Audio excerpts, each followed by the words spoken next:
जय सौ साथियों, जय हिंद, जय भारत, जय छत्तीसगढ़। साथियों, लगातार हम समझाने की कोशिश कर रहे हैं और बता रहे हैं कि ये समस्या बड़ी होती जा रही है, क्योंकि हम देख रहे हैं कि मेडिकल के स्टूडेंट हों, चाहे अन्य अभ्यर्थी हों या बाकी सारे और संगठन हों, किसी भी संगठन ने इतना मैसेजेस करने के बाद, इतना बोलने के बाद, इतना बताने के बाद किसी का भी कोई रिप्लाई नहीं आ रहा है।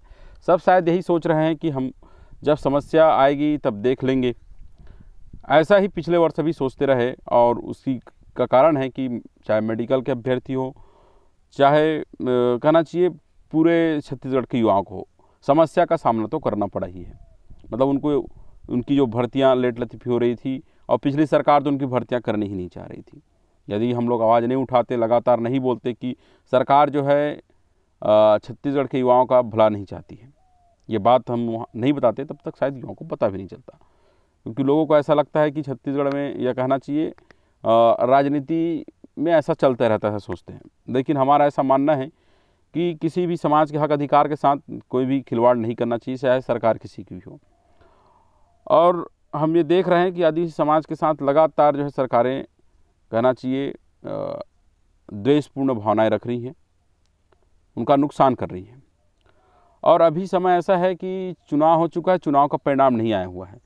तो परिणाम आने से पहले जो हल्ला किया जाएगा, जो आंदोलन किया जाएगा, जो प्रदर्शन किया जाएगा, सरकार किसी की भी बने, चाहे कांग्रेस की बने, चाहे बीजेपी की बने, उसको इस विषय पर काम करना पड़ेगा। यदि वो इस विषय पर काम नहीं करती है तो लगातार जो है आंदोलन प्रदर्शन करते रहना पड़ेगा। और यह विषय ऐसा नहीं है कि कोई संगठन का मामला है। इस विषय को गांव-गांव तक पहुंचाने की आवश्यकता है और हर गांव से लोग पहुंचें राजधानी, इसकी आवश्यकता है। जब तक ऐसा नहीं होगा तो कहना चाहिए, क्योंकि चुनाव में हमने देखा है, चुनाव में अक्सर ऐसा होता भी है कि लोग जो है अलग अलग क्षेत्रीय मुद्दों के आधार पर वोट करते हैं और उस पर धन बल का बड़ा रोल रहता है। लोग पैसों के दम पर वोट खरीदते हैं, लोगों से इस तरह करते हैं, चाहे इस तरह से काम होता है। तो वहाँ कहीं ना कहीं हम देखते हैं कि सामाजिक अधिकारों का जो है, कहना चाहिए ज़्यादा प्रचार प्रसार, या ट्राइबल समाज में सामाजिक जागरूकता नहीं होने, अपने हक अधिकार के लिए ज़्यादातर देखिए हम ना जागरूकता नहीं होने के कारण, इस वजह से जो है आदिवासी जो है परंपरागत रूप से जो उनको नुकसान करता है, फ़ायदा करता है, उसको दूरगामी सोच को लोग नहीं समझ पाते हैं।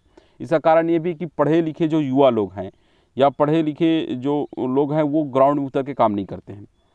उनको केवल और केवल एक आंदोलन एक मात्र माध्यम होता है प्रदर्शन करके सरकार को दिखाने का। लेकिन उससे भी ज़्यादा ज़रूरी है कि गांव के हर व्यक्ति को पता चले कि सरकार उनके साथ क्या किया है। ये हम लोग नहीं बता पा रहे हैं, और या बता पा रहे हैं तो केवल और केवल यहाँ तक ही है, सीमित है कि किसी सियान ने ऐसा कहा तो उसकी बात को कुछ लोग सुन लिए, उसके बाद उसको भूल गए, फिर से उसको लोगों को नहीं बता पाए कि ये समस्या जो है अभी पूर्णतः जो है ख़त्म नहीं हुई है। जब तक प्रमोशन में 32% आरक्षण के लिए 50% के अंदर जो है आरक्षण के नियम नहीं बनता, स्थानीय आरक्षण के लिए जब तक नियम नहीं बनता, प्रमोशन में आरक्षण के लिए जब तक नियम नहीं बनता, तब तक कहना चाहिए आदिवासी समाज के कर्मचारी परेशान रहेंगे, आदिवासी समाज के स्टूडेंट परेशान रहेंगे, आदिवासी समाज के जो पढ़े लिख के जो अभ्यर्थी तैयार हो गए किसी परीक्षा देने के लिए, वो परेशान रहेंगे, क्योंकि नौकरियां नहीं मिलेंगी, प्रवेश नहीं होगा, प्रमोशन नहीं होगा। ये समस्या को पढ़े लिखे लोगों के लिए, और कहना चाहिए किसी भी समाज में जब उसका विकास का पैमाना नापा जाता है तो पढ़े लिखे लोगों को ही सबसे पहले देखा जाता है। तो कहीं ना कहीं हम देखते हैं कि जिस शिक्षा के अधिकार के लिए समाज के लोगों ने बहुत लड़ाई लड़ी, आज उस अधिकार को बचाने के लिए अभी वर्तमान के लोग जो हैं केवल और केवल अपने स्वार्थ तक सोच रहे हैं। चाहे जितने नौकरी करने वाले हों, चाहे अधिकतर युवा हों जो पढ़ाई भी कर रहे हैं, उनको ऐसा लगता है कि हमारा फ़ायदा हो गया तो हम अब नहीं लड़ेंगे। मतलब इतने स्वार्थी और इतने नालायक हो जाएंगे, शायद किसी ने सोचा भी नहीं रहा होगा। जो लोग आरक्षण की पॉलिसी जब बना रहे होंगे, जब आरक्षण आना चाहिए होना चाहिए बल्कि बनाए होंगे, जिसने लड़े होंगे, उसने भी ऐसा नहीं सोचा होगा कि इन वर्ग के लोग जो है, खासकर हम देखें झारखंड बहुत आगे है, झारखंड के लोग जो है अपना मुख्यमंत्री तक बना लेते हैं। लेकिन छत्तीसगढ़ में यहाँ के युवा, कहना चाहिए युवा भी कहें, चाहे जो बुद्धिजीवी माने जाते हैं, वो लोग भी ग्राउंड में उतर के काम नहीं कर पाए हैं। हमारे पास ऐसा कोई, छत्तीसगढ़ में ऐसा कोई जिला नहीं है कि ऐसा कोई ब्लॉक नहीं है जहाँ पे हम ये कह सकें कि छत्तीसगढ़ में इन लोगों का चलता है, या ट्राइबल का चलता है, या ट्राइबलों के वर्चस्व है, ऐसा हम नहीं बोल पाते हैं। इसका कारण ये है कि यहाँ के जो शिक्षित वर्ग के लोग हैं, वो लोग जो है अपने ग्राउंड में जाके, मतलब गांव-गांव जाके काम नहीं कर पाते हैं। अब सोशल मीडिया का समय है साथियों, सोशल मीडिया में भी हम उन्हीं लोग को पकड़ पाते हैं जो लोग पढ़े लिखे हैं या जो लोग यूट्यूब चला रहे हैं, फेसबुक चला रहे हैं।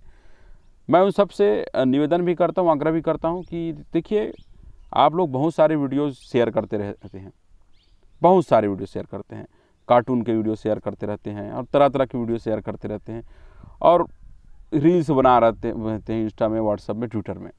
आज अपना आप जो है, आपसे मेरा निवेदन है कि आप 10 मिनट अपना समय निकालिए और वीडियो शेयर करिए और उसमें लिखिए कि 32% आरक्षण, स्थानीय आरक्षण और प्रमोशन बचाने के लिए 28, 29, 30 में एक दिवस अब तय करना है। ये सोशल मीडिया के माध्यम से ही तय हो जाना चाहिए और मैं चाहूँगा कि शेयर भी करिए, उसमें लिखिए भी और अपना विचार भी लिखिए कि ये तारीख ठीक रहेगा। हम चाहते हैं कि चुनाव के रिजल्ट के पूर्व जो है बड़ा प्रदर्शन होना चाहिए, इन राष्ट्रीय राजनीतिक कार्यालयों का घेराव होना चाहिए। देखिए, अभी के समय में सोशल मीडिया है, पहले सोशल मीडिया भी नहीं था, तब लोग बड़ी बड़ी क्रांति कर लिए। आज हमारे पास सोशल मीडिया है, हम जो बात करते हैं आप तक पहुंचती है। हम चाहते हैं कि आप अपनी बातें लिखें। जो लोग अपनी बात भी सोशल मीडिया में नहीं लिख पाते हैं, तो हम कैसे समझेंगे कि वो लोग सोशल मीडिया का इस्तेमाल करते हैं या उनमें कोई चेतना या समझ आई है। आज लोग जो है कुछ भी लिखने से घबराते हैं, इसका मतलब समझिए वो कमज़ोर है, उनमें तर्क करने की शक्ति नहीं है, उनमें अभी तक उनकी पढ़ाई लिखाई में इतनी ताकत नहीं है कि वो तर्क करें या लिख सकें या बोल सकें। देखिए, जब तक छत्तीसगढ़ के युवा लिखेंगे नहीं, बोलेंगे नहीं, सोशल मीडिया केवल रील और इंस्टा बनाने के लिए नहीं है, इसमें जो है केवल नाचने गाने के लिए नहीं है, ये वर्तमान समय में सामाजिक क्रांति पैदा करने का, लोगों तक पहुंचने का एक माध्यम है। तो साथियों, इस माध्यम का उपयोग ज़्यादा समाज के हक अधिकार बचाने के लिए करिए। और अभी छत्तीसगढ़ में जो हमारे पास समस्या है आरक्षण, प्रमोशन, स्थानीय आरक्षण का, एक बड़ा समस्या है, विकराल समस्या है, जिसको मैं देख पा रहा हूँ। एक नौकरी के लोग तरसते हैं, जब उनकी नौकरियां नहीं लगती रहती तो लोग पैसे पकड़ पकड़ के जाते रहते हैं कि कोई ये नेता हमारा काम करा देगा, वो करा देगा। लेकिन आज देखिए, आज उस जगह को संरक्षित करने के लिए, जो आरक्षित जगह को संरक्षित करने के लिए आप क्या कर सकते हैं, ये देखिए। आज आपको एक वीडियो शेयर करने कहा जा रहा है, आप उसमें अपनी बात लिखने के लिए कहा जा रहा है। आप इतना भी यदि नहीं कर पाते हैं तो आप समझ जाइए कि आरक्षण, प्रमोशन इस राज्य में नहीं बच पाएगा, क्योंकि इसके जिम्मेदार वो सभी लोग होंगे जो वीडियोज़ देखते हैं, शेयर नहीं करते हैं, अपनी बातें नहीं लिखते हैं। आज के समय में सोशल मीडिया में यदि आज हम कुछ बोलते हैं, कुछ लिखते हैं, उसका प्रभाव पूरे राज्य में दिखना चाहिए और अच्छी बातें जानी चाहिए। और हम लगातार जो है इस लड़ाई में हम देख रहे हैं कि हम लगातार कहना चाहिए हम कहीं भी रुके नहीं हैं, लगातार बोल रहे हैं, जहां आवश्यकता पड़ रही वहां बोल रहे हैं। इसलिए साथियों, ज़्यादा से ज़्यादा वीडियो शेयर करिए, अपना मत लिखिए, अपनी बातें लिखिए और लोगों तक ज़्यादा से ज़्यादा वीडियो पहुंचाइए। धन्यवाद।